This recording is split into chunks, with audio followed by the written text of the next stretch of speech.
Hey there, wellness family. Thank you for clicking on today's video, which is all about how to reframe your negative thoughts.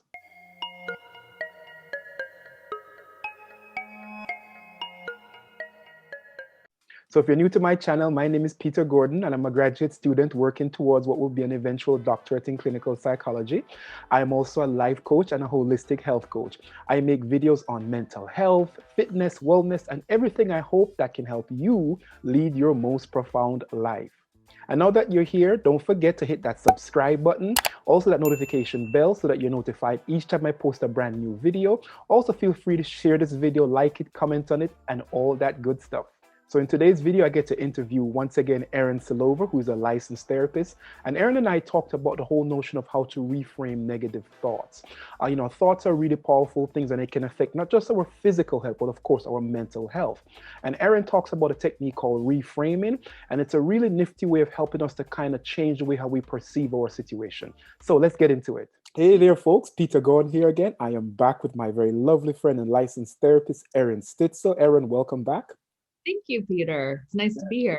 Excellent, excellent. And the last time you were here, we talked about the notion of trauma and the work you've done with eye movement desensitization reprocessing therapy, or EMDR, which is sort of what you've used to work with your client dealing with major trauma and minor trauma, or big T and little t. So that was very, very well received. And quite frankly, it's my most popular video so far, my little YouTube excursion here. So I thank you for doing that. But today I wanted to kind of flip the switch a little bit, and it probably won't be as long of an interview, but I think it'll be very worthwhile for people to listen to. And today I want to talk about the notion of reframing. It's of course, within the realm of cognitive behavioral therapy. And, it's all about, and with cognitive behavioral therapy, or CBT, we refer to it as, managing our thoughts, right? And the things we tell ourselves, because from a personal experience, I can tell you that I didn't recognize how powerful thoughts were until I started really, really becoming self-aware and paying attention to my own thoughts, and realized how much they either held me back or propelled me forward. So I wanted to talk with you today about some of the work you've done in terms of the technique called reframing. What exactly is reframing? How can it benefit people? Ways we can do it, and so on and so forth. So what exactly is reframing? Can you kind of give my audience a little description of what it is? Yes, absolutely. Yeah. Reframing, or cognitive restructuring, is the concept that you're exactly right, as you were describing. I didn't realize how powerful my thoughts are. And we get stuck in these patterns of thinking. In CBT, they're known as cognitive distortions, and there's an entire list of those. And we may not even realize that we're living in that realm. And so what a therapist can help with is, first of all, like you said, cultivate awareness of what our thoughts are, like you did on your own. And then the reframing part comes in as, is that necessarily true? Let's look at the evidence. Is there an alternate way to look at this situation? Could you change your thinking slightly? Because the thought here is, our thoughts influence how we feel, which then influences how we act. So if we can get at our thoughts and restructure or reframe them to something positive, for example, or rational, oftentimes our emotions feel different, and then our actions can be different. Gotcha. So when you say help the client to kind of uncover the thoughts, how does that work? Often just in talking with a client, you'll start to hear, just through their communication, patterns of thinking. So some examples of distorted thinking are all or nothing thinking, or black and white thinking. So you could have a client in your office saying, I just started this new nutrition program, and if I can't do it exactly right, then I'm just going to fail. It's either I'm all in and I'm perfect, or I'm a complete failure and I'm never going to make it. Right. So, and you as a nutrition health expert would know, I'm sure, that from personal experience of, it's about getting into that gray zone and knowing that it doesn't have to look perfect, and it doesn't mean you're a failure. So just through conversation, you'll start to notice patterns of speaking and thinking in your clients. And that's when you can start to slow things down. And in CBT, a lot of times there's homework, actually. There are wonderful resources and worksheets where a client can write down, their typical patterns of thinking in any area, and then start to challenge those thoughts, replace them with more rational thinking, or even going towards positive thinking.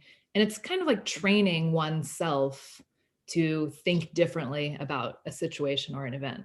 I see. And, and I can certainly definitely I've seen that in past clientele, particularly when I was doing a lot more health coaching work and nutrition work and training and so on and so forth. Even in my own life, I remember when I was going through a divorce, and I remember saying to myself, well, my life it's like it's screwed now. Like, I had this, it was at this, as you said, this all or nothing thing, where Right.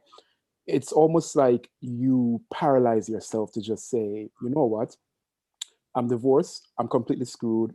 Now I'm just done with it, right? You're living, but you're not really living. So Right. does that sound accurate? Absolutely. And the interesting thing about thoughts and just our lives and our reality is just the example you used. I'm divorced now, I'm screwed, my life's never going to get back on track, fill in the blanks of however you felt about yourself. Right. Okay. Is that true? Is that a fact? Mm-hmm. Is there some other way to think about it? Which could be, well, that marriage didn't work out. Now I have an opportunity to look at myself more deeply and work on some things if I need to, and go out into the world, with a new viewpoint. And there's the difference there is slight, but it's just, no, my life isn't over. It's just taking a turn in a direction I wasn't expecting. So I guess that's where the reframing comes in then, right? Right. And Exactly that. and so how does that look like? Let me role play, right? And to see if that sort of makes it. I think when people role play, you kind of get an idea of it, right? Mhm. Let's say I come in and it's true. Financially, I'm not where I want to be because I decided right after a divorce, which can be expensive, to go right into graduate studies to now become a therapist and then eventually onto a psychologist. So financially, things are tight. Um, I often used to say to people, hey, people say, how things are going? Well, I'm in school, I'm broke, right? It's true. I'm in both, right? And friends used to call me out on that and say, why do you keep saying broke, And I remember the truth was, and they were right, because it would give me this sort of weird visceral feeling, couldn't quite explain it. I'm coming to you talking like that.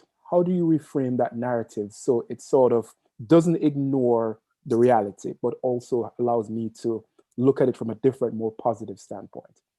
I would definitely want to get more information on how you feel in relation to the concept of broke and what does that mean for Mhm. you and where is that coming from? And since we talked last time with our EMDR talk, I know that you went through a time where you were homeless for a period of time and therefore took all these jobs just for the money. So clearly, broke is an activating or triggering concept for you. Very much so, yes. Right. So then I would discuss with you, okay, right now you are correct. Your money flow isn't where you want it to be. Mhm. What are you doing right now? Where are you? Are you in grad school? I Yes, am, yeah. right. And so what is that going to be leading you towards? It will be leading me to become really my ultimate aim is to be able to help people, right? And it will Right. lead me down that path. And I believe that once I'm in that path, it definitely will change my financial situation. Precisely. And so I think in order to get through the moments that are uncomfortable, where you find yourself focusing on, oh my gosh, right now I'm not making much money, you can take a deep breath and remind yourself, right now, I am not making much money and I am on the path to enable myself to get into the career where I will be helping people and have financial abundance that is equivalent to the work that I am doing. See, right now, how you just said that, I feel like Superman right now because I'm saying to myself, hey, yeah, that's all right. I'm a I'm a financially strapped grad student, but hey, I'm a grad student and I'm pursuing this is what I want to do. And so interesting. And so with clientele, is that how does that typically work for them? Is it like one or two sessions that you find that people start able to restructure their thought process, or is it like sometimes it depends on the individual? It depends And I find it can take some time, because when we get into the habit of a thinking pattern, it can take a long time to change that, just like any habit. Yeah, We yeah. study habits in so many different industries, and the concept of, oh, it takes 21 days to change a habit. I'm not sure that's entirely true, but it's the same with thinking. Mm-hmm. And our thinking is coming from our core beliefs. And the concept in CBT is that our core beliefs are the thoughts that we have that determine how we view the world that we live in. Right. And oftentimes those core beliefs are coming from childhood, coming from our relationships with parents, with authority figures, with friends, with family. Me If being poor is a is a is exactly, a core belief. Like I don't absolutely, want to go down that road. So no matter what exactly. it is, just do something to make money. Yeah, and that's going to be top of your mind, whatever you're involved in. The money thing is going to come right back front and center. And Mhm. for you, it would be a matter of training your thoughts over time. Hey, there's that thought again.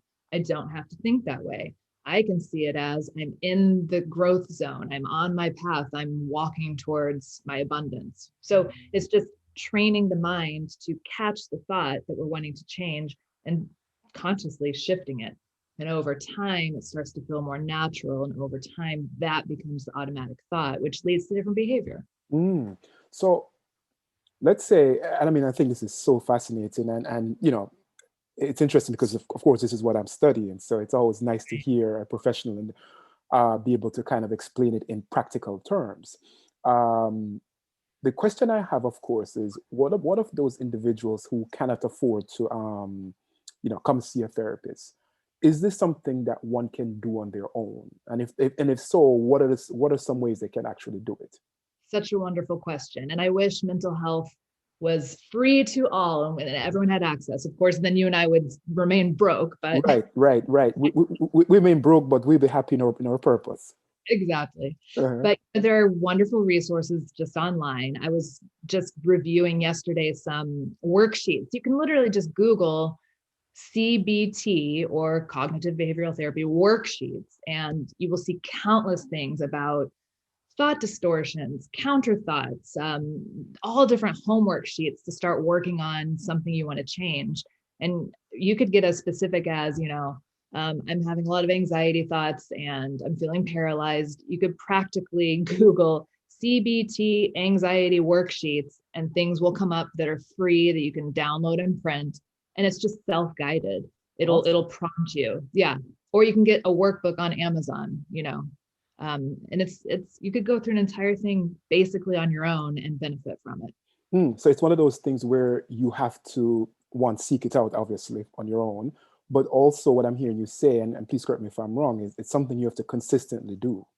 Yeah, it's homework. I mean, in CBT sessions, they're not as structured, I would say, as an EMDR session, which we were Right. talking about, is very scripted, and it's structured in that typically therapists will send their clients home with homework, which is basically just practicing a skill during the week. Like, I see. I have a client now that I'm working with, and they're having body image issues and very distorted thinking about how they feel as a human being and a person in this world regarding physical space.